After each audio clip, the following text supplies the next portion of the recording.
주님밖에 없네. 온전히 전능하신 주로다. 거룩 전능하신 주님, 천지 만물 모두 주를 찬송합니다. 거룩 전능하신 주님, 성삼 위일체 우리 주로다.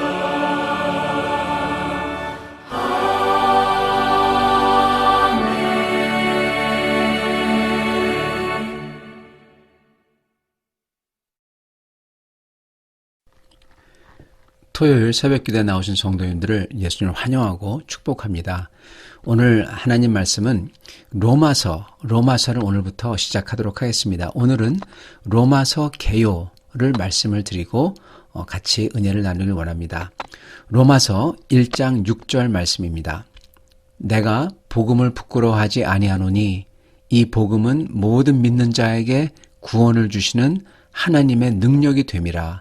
먼저는 유대인에게요, 그리고 헬라인에게로다. 아멘. 이 바울 사도께서는 이 전도 여행을 3번을 가십니다. 그래서 소아시아, 터키죠. 지금의 터키, 그리고 헬라, 지금의 그리스 지역이죠. 이 지역에서 이 복음을 다 전하세요. 모든 도시마다, 거의 모든 도시에 다 가셔서 복음을 전하십니다. 그런데 사도 바울께서 로마는 가지 않으셨어요. 왜냐하면은 로마는 이미 복음이 전해져서 교회가 이미 세워져서 그렇습니다. 그래서 굳이 가시지 않았던 것입니다. 로마 교회는 아마도 로마에 거주했던 유대인들이 이 예루살렘을 이제 이 방문을 하죠. 이렇게 이제 pilgrimage, 이제 가서 이제 성전에 가서 이 예배 드리고 이제 그러잖아요. 그럴 때 방문했다가 이 성령이 임하셨을 때, 오순절에 그때 성령이 임하셨을 때, 그때 아마도 아니면 다른 때라도 예수님을 믿게 된 다음에 그 다음에 로마로 돌아와서 그래서 로마에서 교회를 세웠습니다. 그래서 로마에서 가정과 유대인의 회당을 중심으로 이렇게 이제 교회를 세웠던 것으로서 추측이 됩니다. 그래서 로마 교회는 바울 사도께서 세우신 교회가 아니기에 이 로마서의 특징이 몇 가지가 있습니다. 먼저 인사말이 깁니다. 바울 사도 서신 중에서 로마서 인사말이 가장 길어요. 아마도 이 로마 교회가 가장 컸기 때문에 이게 조그마한 가정 교회들이죠. 그게 함께 다 모인 거죠. 그 가장 컸던 인구가 가장 많았던 도시가 로마였기 때문에 또한 교회도 이 교인들도 로마 교회가 가장 많았어요. 그렇기 때문에 인사말이 가장 길 수도 있고요. 누구에게 안부를 전한다고 끝에 보면은 쭉 나오죠. 또한 동시에 로마서에서 자기가 세운 교회가 아니기 때문에 또한 인사말도 긴 것도 같습니다. 로마서를 쓰신 목적이 있는데 이게 한 2가지 목적이 있습니다.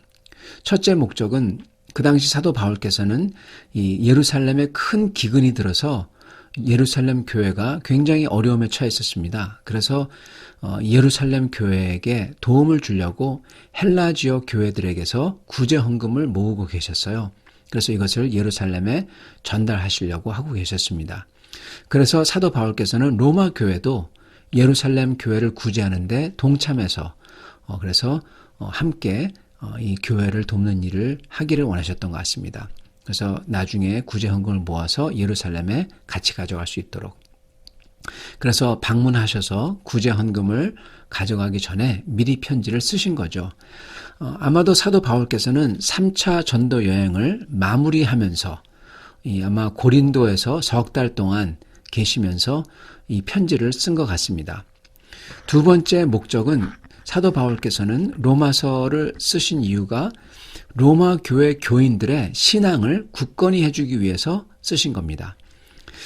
바울 사도께서는 자기를 예수 그리스도의 종, 그리고 하나님의 복음을 위해 택하심을 입은 사도, 이렇게 고백을 합니다. 그래서 사도 바울께서는 복음을 위해서 부르심을 받은 사도로서 그 복음을 로마의 교회에게 전해서 로마 교회가 아주 굳건하게 설 수 있도록 이걸 위해서 편지를 쓰신 거죠. 이 두 가지 목적을 가지고 편지를 쓰신 겁니다. 그런데 바로 여기에 로마서의 특징이 나옵니다.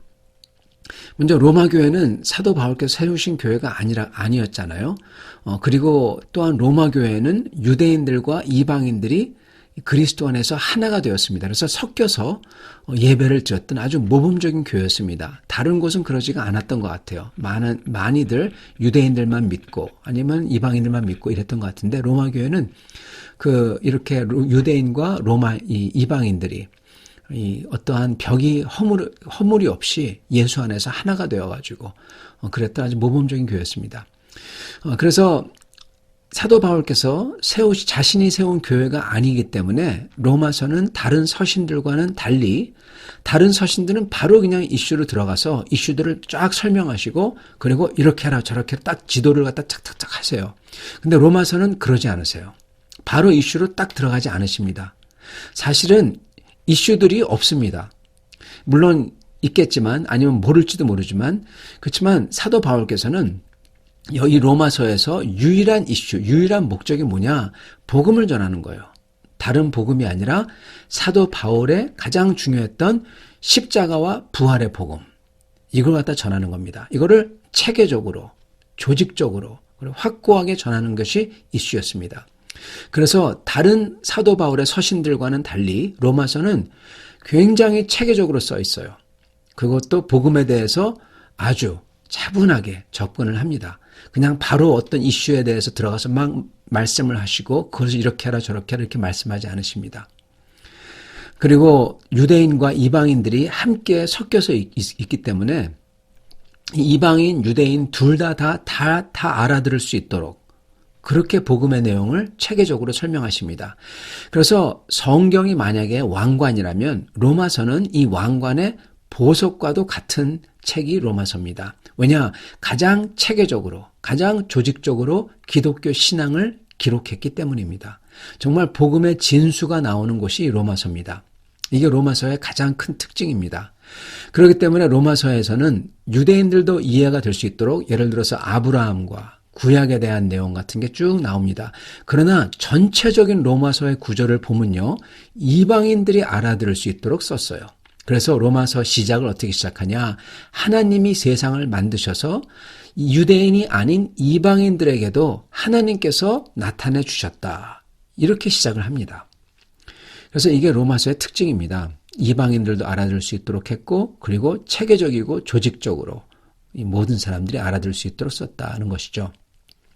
이렇게 체계적이고 조직적인 로마서에 여러 가지 중요한 주제가 나오는데 이 중에서 가장 중심되는 주제가 있는데 그게 바로 복음입니다. 바울은 오늘 말씀처럼 복음에는 하나님의 의가 나타나나니 이렇게 말씀을 하십니다. 이 하나님의 의는 바로 이사야가 간절히 구했던 겁니다. 그게 뭐냐? 죄로 더러워져서 하나님의 벌을 받을 수밖에 없는 하나님의 백성들. 이사야가 이들을 놓고 어떻게 기도합니까? 주님, 이들의 마음을 돌이켜 주시옵소서 이렇게 기도합니다.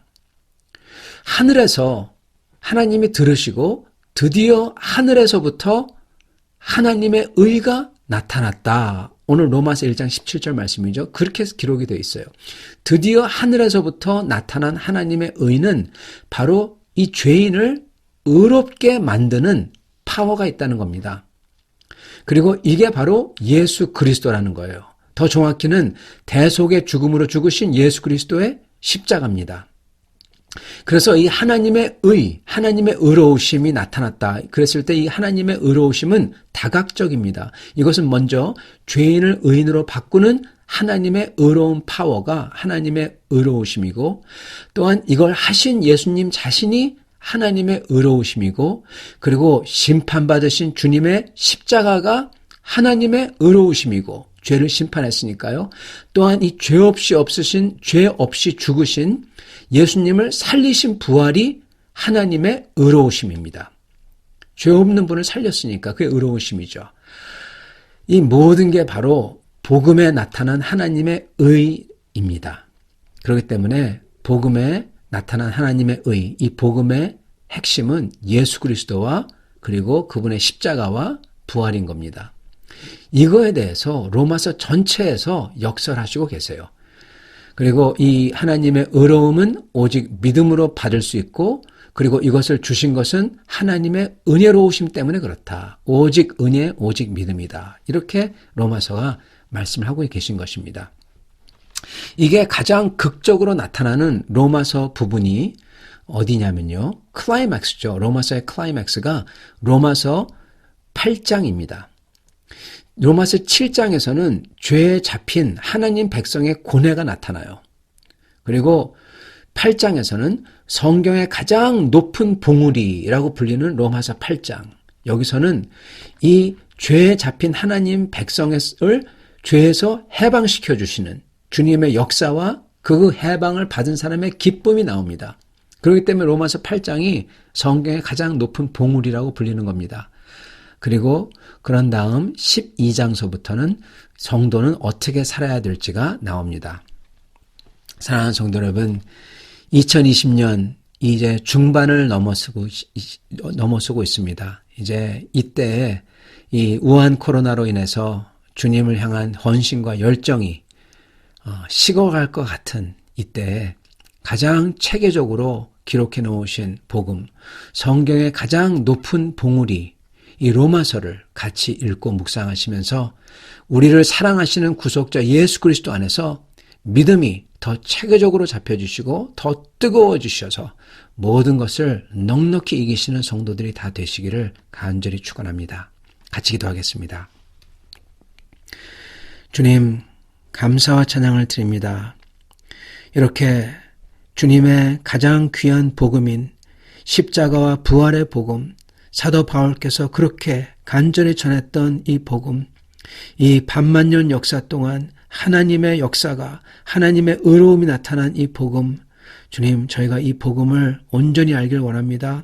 주님, 이렇게 우한 코로나로 인하여서 주님, 믿음이 저희가 식어지고 그리고 열정이 식어지고 하는 이때에 주님, 다시금 주님을 향한 열정이 뜨거워지길 원합니다.